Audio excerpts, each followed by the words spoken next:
नमस्कार दोस्तों। तो स्वागत है आप सबका आपके अपने YouTube channel IGNOU IQ Hindi पे। मैं हूं आप सबकी होस्ट पूर्णिमा पंडित और इस वीडियो लेक्चर में हम बात करने वाले हैं हमारे सब्जेक्ट कोड BHDAE 182 के इकाई 7 चैप्टर 7 हिंदी वाक्य रचना, जिसमें हम वाक्य की रचना को पढ़ेंगे कि हिंदी में वाक्य रचना हम लोग कैसे करते हैं। इस चैप्टर में बेसिकली जो इंपॉर्टेंट पॉइंट है जहां से क्वेश्चन उठाए जाते हैं, डायरेक्ट किए जाते हैं, वो आपका है 7.7 जिसमें है वाक्य के भेद रचना के आधार पर, और दूसरा 7.8 जो वाक्य के भेद अर्थ के आधार पर। तो ये दो चीज़ हम लोग देखने वाले हैं बेसिकली इस चैप्टर में, जो सबसे ज़्यादा इंपॉर्टेंट है। इसके अलावा हम लोग अनिविति भी जानेंगे और वाक्य भी जानेंगे, यानी 7.3 भी पढ़ेंगे और 7.9 भी पढ़ेंगे। तो चलिए हम लोग बिना किसी देरी के चैप्टर की शुरुआत करते हैं। जिस किसी को भी अगर जूम क्लासेस ज्वाइन करने हैं तो नीचे दिए गए नंबर पर संपर्क करें। तो चलिए बिना किसी देरी के हम लोग चैप्टर की अब शुरुआत करते हैं। तो हमारा पहला जो टॉपिक है वो हम लोग पढ़ेंगे 7.3 अनिविति। अनिविति क्या है? तो इससे अनिविति से क्या तात्पर्य है? मेल या अनुरूपता। ठीक है, अनिविति का तात्पर्य है मेल या अनुरूपता। ठीक है, तो ये अनुरूपता और मेल क्या है कि अनिविति से जो हमारा शब्द बनता है, जो हमारा वाक्य बनता है, जिसमें लिंग, वचन, पुरुष, काल आदि में एक रूपता जिसमें हम लोग को देखने को मिले, उसे हम लोग अनिविति कहते हैं। तो अनिविति की परिभाषा आप लोग कैसे लिख सकते हो? वाक्य की पदों की क्रिया का उसके लिंग, वचन, काल तथा पुरुष के अनुरूप होना अनिविति कहलाता है। अनिविति को हम लोग अव्यय भी बोलते हैं। अनिविति को चलिए हम लोग एक एग्जाम्पल से समझते हैं। तो एग्जाम्पल हम देखते हैं यहाँ पे कि मैं एक एग्जाम्पल बताई, मैं यहाँ पढ़ता हूँ, और दूसरा एग्जाम्पल है मैं यहाँ पढ़ती हूँ। तो यहाँ पे जो हमारा लिंग है, पहला जो मैंने वाक्य बोला मैं यहाँ पढ़ता हूँ, तो ये हो जाएगा हमारा पुल्लिंग, और दूसरे में जो वाक्य मैंने बोला मैं यहाँ पढ़ती हूँ, तो ये पढ़ती यहाँ पे हो जाएगा स्त्रीलिंग। तो इन दोनों वाक्य में तो ये दोनों एग्जाम्पल में हम देखें कि यहाँ पे लिंग के वजह से स्त्रीलिंग और पुल्लिंग में बदल गया, लेकिन दोनों शब्द में यहाँ एक शब्द है जो कॉमन है, जो कि है यहाँ।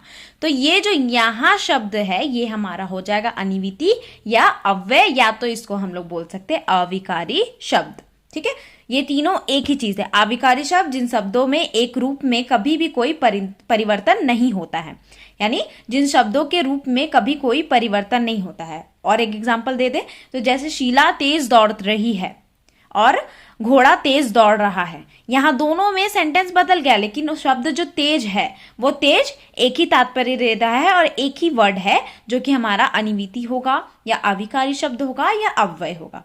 तो चलिए अब हम लोग नेक्स्ट टॉपिक पे बढ़ते हैं, जो कि हमारा आ जाएगा वाक्य। तो वाक्य को दो आधारों पर बांटा गया है, जिसमें पहला था हमारा अर्थ की दृष्टि के आधार पर और दूसरा रचना की दृष्टि के आधार पर। पहले हम जानते हैं अर्थ के आधार पर वाक्य के भेद। तो अर्थ के आधार पर जो हमारा वाक्य का भेद है वो टोटल 8 है। 8 कौन कौन सा? विधानवाचक वाक्य, दूसरा निषेध या नकारात्मक वाक्य, तीसरा आज्ञावाचक वाक्य, चौथा प्रश्नवाचक वाक्य, पांचवा विस्मयादि बोधक वाक्य, छठा इच्छा बोधक वाक्य, सातवां संदेह बोधक वाक्य और आठवां हमारा शर्त बोधक वाक्य। ये आठों जो वो है हमारा अर्थ की दृष्टि के आधार पर हमारा वाक्य भेद है, जिसको हम अच्छे से संक्षिप्त में जानेंगे। तो चलिए हम लोग देखते हैं। पहला है विधानवाचक वाक्य, इसको हम लास्ट में देखेंगे। पहले हम देखते हैं हमारा निषेधवाचक वाक्य या नकारात्मक वाक्य। तो निषेधवाचक वाक्य में किसी बात या कार्य के ना होने का या ना करने का जो भाव प्रकट होता है, यानी जिसमें नहीं शब्द आ जाता है। मैं आज नहीं जाऊंगा स्कूल, मैं आज नहीं खाऊंगा, मुझे ये आज खाना ही नहीं, आज मम्मी कड़ी बनाई है लेकिन मुझे खाना ही नहीं है। नहीं शब्द जहां आ गया, जहां ना का भाव प्रकट हो, उसको हम लोग निषेधवाचक या नकारात्मक वाक्य कहेंगे, जिसका एग्जाम्पल भी यहाँ बुक में दिया गया। वह नहीं आया, इस समय वर्षा नहीं हो रही है, मैं कुछ ना कर सका, इत्यादि बहुत सारे एग्जाम्पल्स आप लोग दे सकते हैं। अब हम लोग जानते हैं दूसरा भेद, जो कि है आज्ञावाचक वाक्य। तो इसमें नाम से ही पता चल रहा है आज्ञावाचक। तो किसी भी बात या कार्य के लिए आज्ञा यानी प्रार्थना का भाव स्पष्ट होता हो, भाव दिखता हो, तो हमें क्या पता चलता है कि वो आज्ञावाचक वाक्य है। जैसे यहां से चले जाओ, अभी मत जाओ, किसी को यह बात मत बताना। अगर आप कुछ बताते हो, किसी को बोलते हो ना, आज्ञा करते हो ना, प्लीज किसी को यह बात मत बताना। तो इस तरीके जो वाक्य हम लोग को देखने को मिलता है, ये हमारा होता है आज्ञावाचक वाक्य। अब है हमारा प्रश्नवाचक वाक्य, नाम से पता चल रहा है, जिसमें क्वेश्चन मार्क हो, मेरी पुस्तक कहाँ है, तुम कहाँ से आए हो, ये सारी चीजें हो जाएंगी हमारे प्रश्नवाचक वाक्य। तो उसके बाद है हमारा विस्मयादि बोधक वाक्य। तो विस्मयादि बोधक वाक्य में हम लोग को याद रखना है एक्सक्लेमेशन मार्क, ठीक है, विस्मयादि बोधक चिन्ह जो हमारा एक्सक्लेमेशन मार्क होता है। तो इसमें हर्ष, शोक, घृणा, जैसे इंग्लिश में हम लोग एक्सक्लेमेटरी सेंटेंस पढ़ते हैं, वैसे हिंदी में हमारा यहाँ आता है हाय राम, मैं अब क्या करूं। ये सारी चीजें जो एक्सक्लेमेशन मार्क के साथ आता है वो हमारा विस्मयादि बोधक वाक्य होता है। फिर इच्छा बोधक वाक्य। इच्छा बोधक वाक्य में इच्छा या शुभकामना या अभिशाप का भाव प्रकट होता है, ठीक है, जैसे तुम्हारा कल्याण हो, भारत माता की जय हो, ईश्वर करे कि तुम परीक्षा में सफल हो जाओ, या बर्थडे में जो हम लोग विशेष देते हैं कि भगवान करे तुम्हारी सारी मनोकामना सफल हो जाए, पूर्ण हो जाए, ये सारी चीजें हो जाएंगी इच्छा बोधक वाक्य। उसके बाद फिर हमारा आता है संदेह बोधक वाक्य। तो संदेह बोधक वाक्य, संदेह यानी संभावना का पता चल रहा हो कि संदेह कि आज बारिश हो सकता है, शायद आज बारिश हो सकता है, ठीक है, शायद आज वर्षा हो, ये क्या है, संदेह है कि शायद, कंफर्म नहीं है कि वर्षा हो, शायद हो सकता है, ठीक है। उसके बाद फिर हमारा आता है शर्त बोधक वाक्य। शर्त बोधक वाक्य से हम लोग को पता चला कि शर्त रख रहा है कि अगर तुम मुझे ये दोगे तो मैं तुम्हें वो दूंगा, ठीक है, ये सारी चीजें जो है शर्त वाले, यानी कि तुम अगर चलोगे तो मैं तुम्हारे साथ चलूंगा, तुम मुझे अगर पेन दोगे तो उसके बदले मैं तुम्हें नोट्स दूंगा।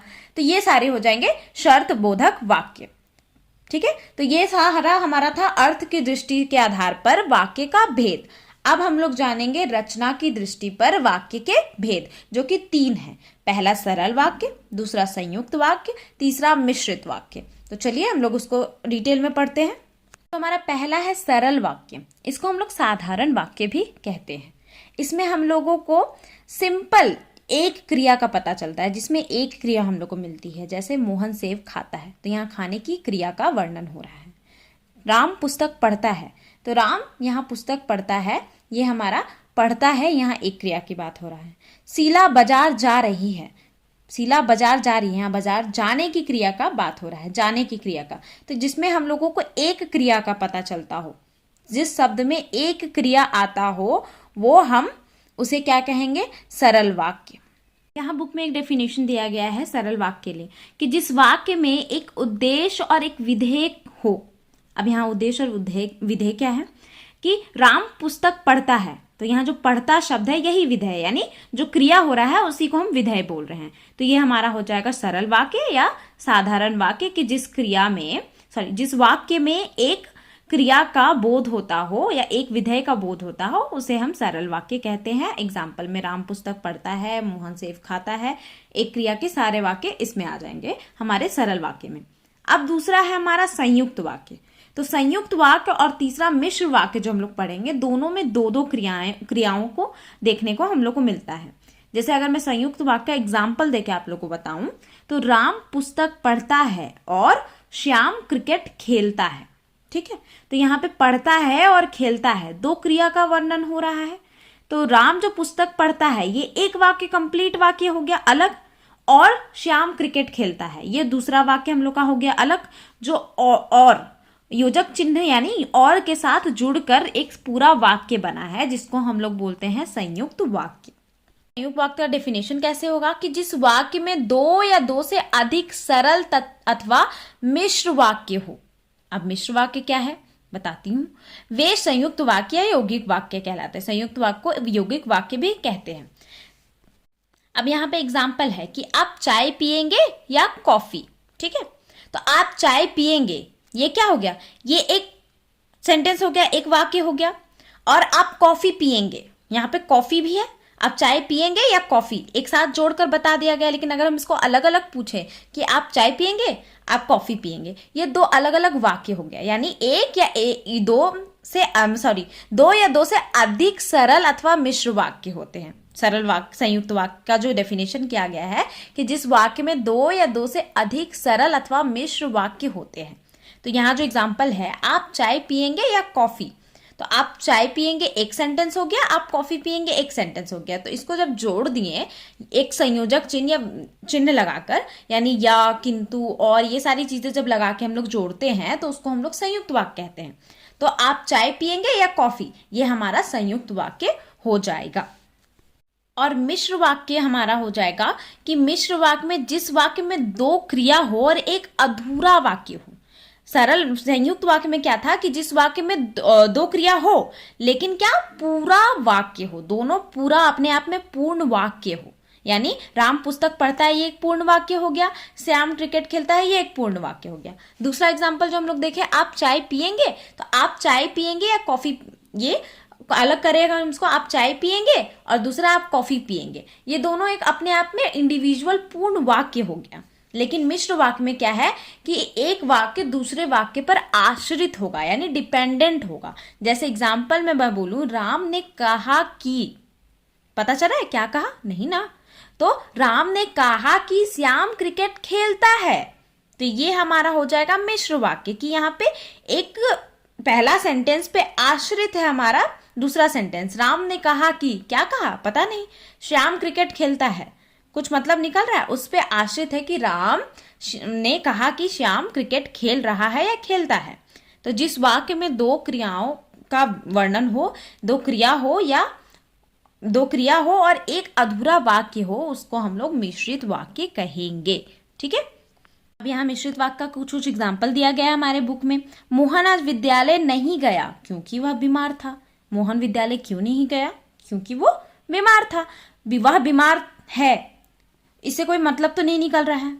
मोहन आज विद्यालय नहीं गया क्योंकि वह बीमार है, तो वह बीमार है किस पे आश्रित है कि मोहन आज विद्यालय नहीं गया क्योंकि वह बीमार है।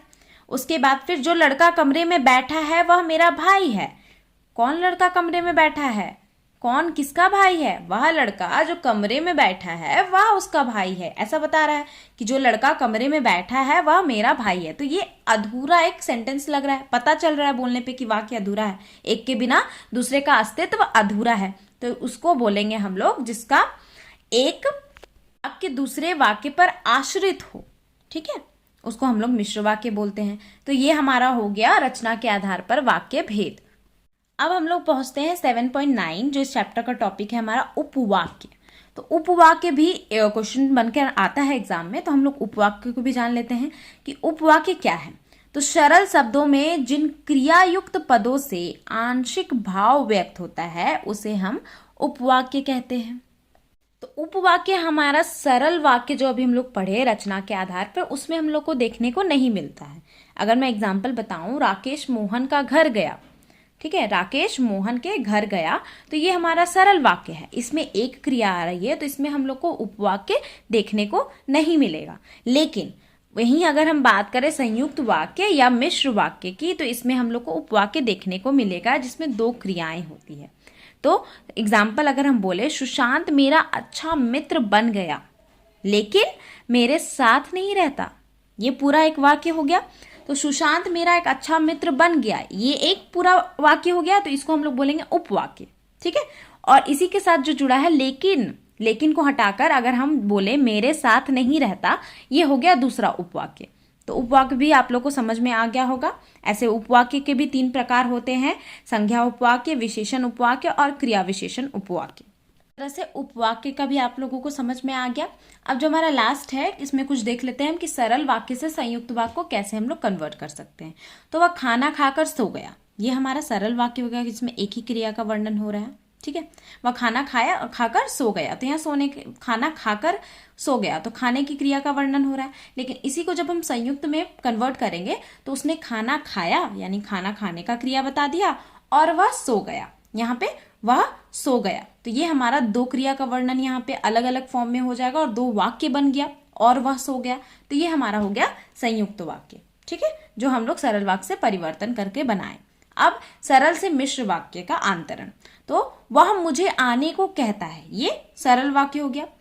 वह मुझे आने को कहता है, सिंपल फॉर्म में जो एकदम सटीक साधारण सा शब्द वाक्य हो गया, वह मुझे आने को कहता है।